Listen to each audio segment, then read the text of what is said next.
Почитувани сограѓани, актуелниот градоначалник на општина Сопиште Стефче Трпковски ги прави последните криминални договори за да се обезбеди дополнителен постојан извор на приходи. И тоа 100 дена пред да ја напушти градската фотелја која требаше да му послужи да биде татко на општината, а не бизнисмен кој ќе склучува штетни договори. Овој пат изворичето го најде во повеќе наменското игралиште кое во 2012 година со големи звона беше промовирано од неговата режимска партија, а за која Агенцијата за млади и спорт и владата издвоја десетина милиони денари давајќи го на управување на локалните власти. И токму локалната власт од истата режимска партија, непосредно пред заменување, склучува договор со така наречено Сдружение за заштита и унапредување на животната средина Екогрант, на која ги дава на управување и користење спортските терени во село Сопиште, на место викано Јанковац, без никаква надокнада кон општината, и тоа во време траење од 4 години со можност за продолжување на договорот. И како тоа да не е доволно, туку Трпковски ставил во договорот во име на сите нас, токму на ова здружение, да мора да му се даде предност, доколку по завршувањето на овој договор се појават и други заинтересирани субјекти и други лица и општината да сака да се го врати во владение игралиштето.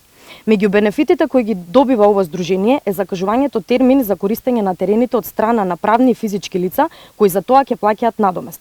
Па нели игралиштето е направено за младите од Сопиште да имаат свое врталиште и место за рекреација. Каков надомест тогаш барате да платат родителите на истите тие деца за да спортуваат на него?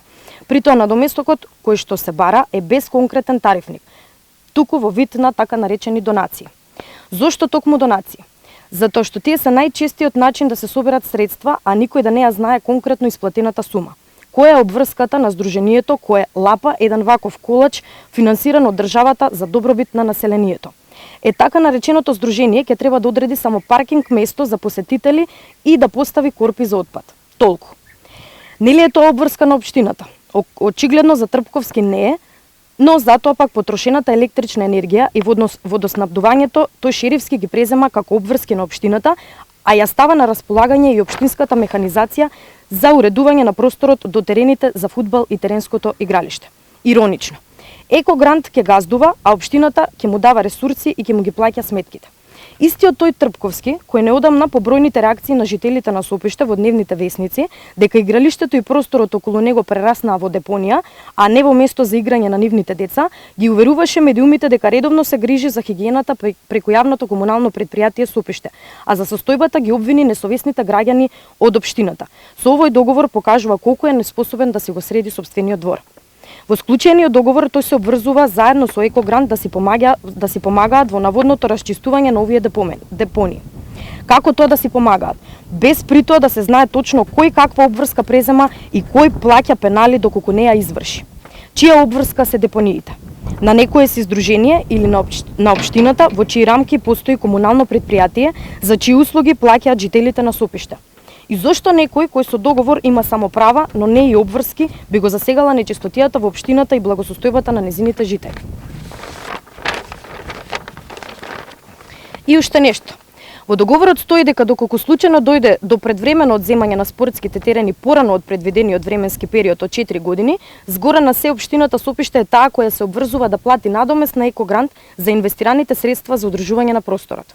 Ова е уште еден очајнички обид на градоначалникот во заминување, Стефче Трпковски, по безсрамната распродажба на земјиштето во општината да си создаде ново изворче на приходи, а при тоа да стави подпис и печат на предвреме злоупотребената идна општинска власт која ќе биде приморана да го спроведе овој негов бизнис договор. А кога ќе заврши правниот основ на договорот, дури и да не е задоволна од новиот газда на игралиштето, општина Сопиште заедно со договорот ќе мора да му даде предност повторно нему. Во спротивно ќе плаќа пенали за туѓа бизнис делка. На чија штета? Секако на сопиштани. Тие ем ќе го загубат овој нивен долгоочекуван спортски простор наменет за користење на сите граѓани за спортување, рекреирање и за надпреварување, ем ќе мора да плаќаат за неговото користење.